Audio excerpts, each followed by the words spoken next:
তো বন্ধুরা গতকাল রাত্রে কিন্তু খুব ঝড় বৃষ্টি হয়েছে। তো মাদের বাড়িতে ছিলাম আমি,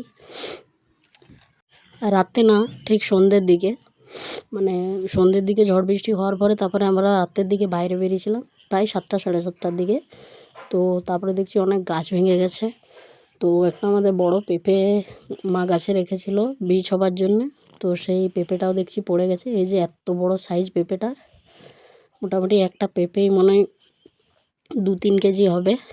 তো তারপরে এরাও আমাদের পাশের বাড়ির, এই যে এদেরও সন্যে গাছ ভেঙে গেছে। তো সন্যে গাছে অনেক ডাঁটা আছে, সেই ডাঁটাগুলো তুলে নিচ্ছে, যেহেতু ডালটা পড়ে আছে। সকালে যদি উঠে যদি আসে তাহলে আর কিছুই পাবে না।